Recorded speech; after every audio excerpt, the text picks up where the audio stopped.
2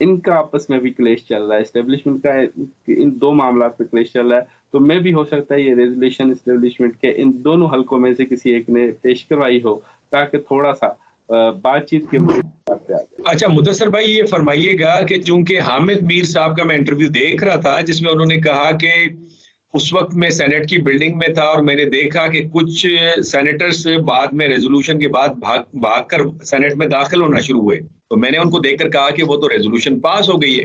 تو اس کا back ground کیا کہ کیا بہت سارے سینیٹرز کو نہیں پتا تھا کہ ریزولوشن کوئی ایسی ٹیبل کی جا رہی ہے, اور بعد میں جب انہیں انفارمیشن ہوئی تو وہ بھاگ کر تاکہ اس کو روک سکیں یا کچھ کر سکیں اس کا. اچھا میں تھوڑا سا کلیئر کر دوں.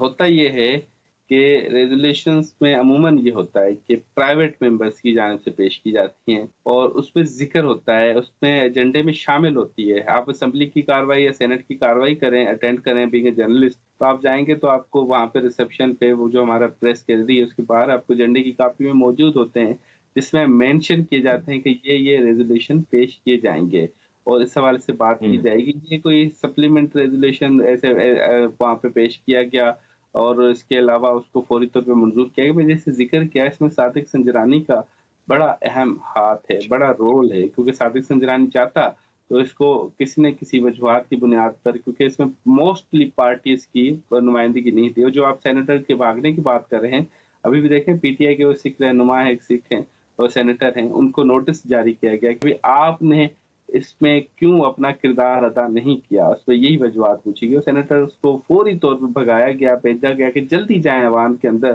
اور یہ ریزولیشن آئی ہے اس کی مخالفت کریں, کیونکہ اکثریت رائے کے جو لفظ نیوز پہ چل رہا ہے وہ اسی بنیاد پہ چل رہا ہے, کیونکہ وہاں پہ جو 7-8 جو سینیٹر موجود تھے جس میں میجورٹی آزاد فاٹا کے جو سابق جو علاقہ ہے فاٹا اس کے سینیٹر تھے, تو انہوں نے جب قبول کیا تو منظور کیا وہاں پہ تو میجورٹی ہو گیا اور اس پہ کوئی اس کی مخالفت کرنے والا کوئی نہیں تھا. کاف لیگ کے لیکن مدثر بھائی یہ جو صادق سنجرانی صاحب ہیں یہ تو زرداری صاحب کے بڑے کلوز مانے جاتے ہیں, تو پھر انہوں نے ایسا کیوں کیا؟ وہ تو آپ نے ایک ویڈیو دیکھی تھی نا, اس ویڈیو کو دیکھنے کے بعد تو مجھے شرمندگی ہو رہی ہے ان سیاستدانوں کے اوپر.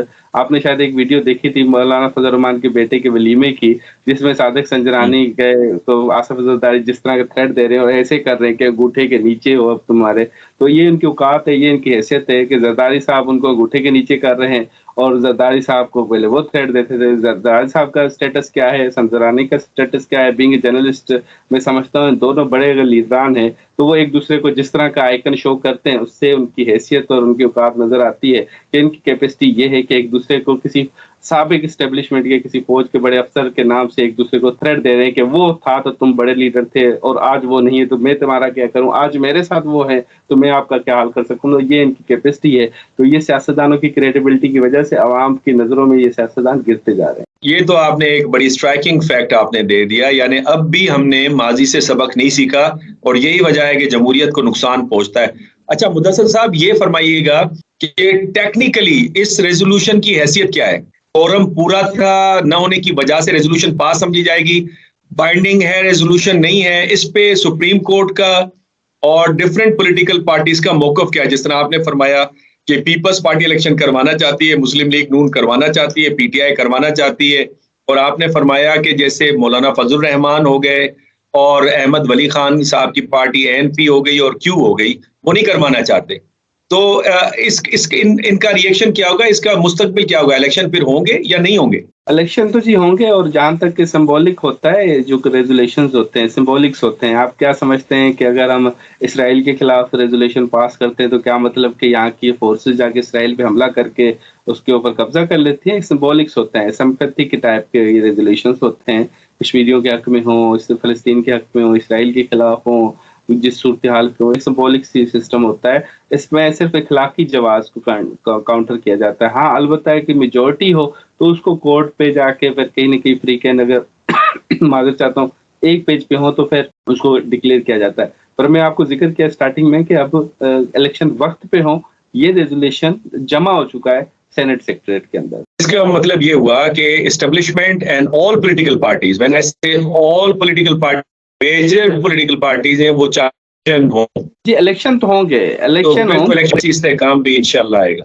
الیکشن ہوں گے, لیکن اس کے پیچھے کنڈیشن جو مینشن ہے نا وہ میں آپ کو بتا رہا ہوں. کنڈیشن میں نے ایک پوسٹ بھی کی تھی, جس میں کافی سارے دوستوں نے ذکر کیا کہ یہ کیسے کنڈیشن دیکھیں اس کے ساتھ اٹیچ ہے دو.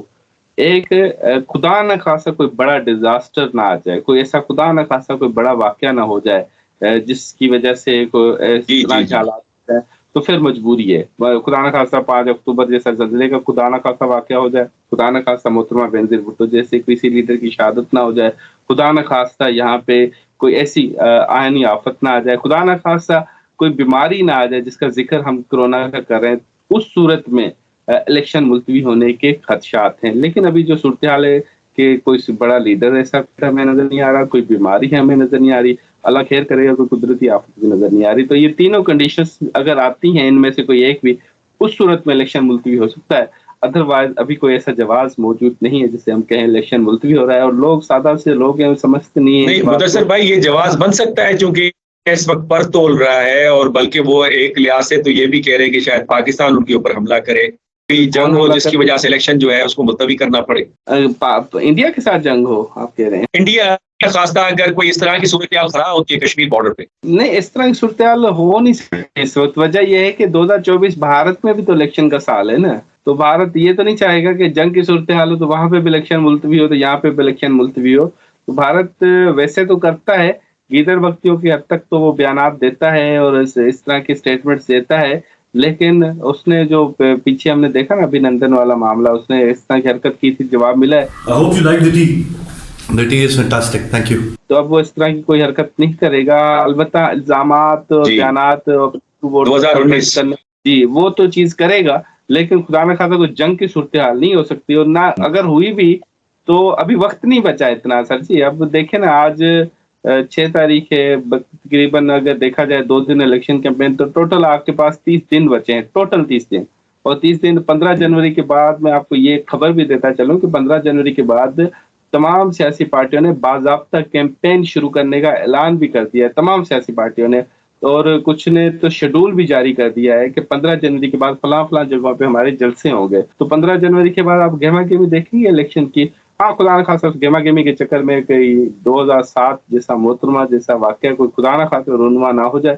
البتہ سب خیر خیریت سے معاملات چل رہے ہیں اور الیکشن وقت پر ہی ہوں گے. آمین بھائی, بہت شکریہ. ناظرین آپ نے مدثر صاحب کا تجزیہ سنا, میں ان سے ایگری کرتا ہوں. الیکشن ہوں گے, خدا نہ کرے کوئی بڑا ایونٹ ہو, لیکن اگر 2007 میں ایونٹ ہوا تھا تب بھی ہمارے الیکشنز ہوئے تھے, تو اللہ کرے گا خیر خوبیت سے الیکشنز ہوں گے اور پاکستان کے اندر سیاسی استحکام آئے گا, جس سے ہماری معاشی خوشحالی اور ہماری سیکیورٹی انٹرنل اور ایکسٹرنل وہ زیادہ مضبوط ہوگی. مدثر بھائی ایک بار پھر آپ کا بہت بہت شکریہ. انشاءاللہ آپ کو پھر تکلیف دیں گے کسی اہم ایشو کے اوپر. ناظرین اجازت دیجیے, اللہ حافظ.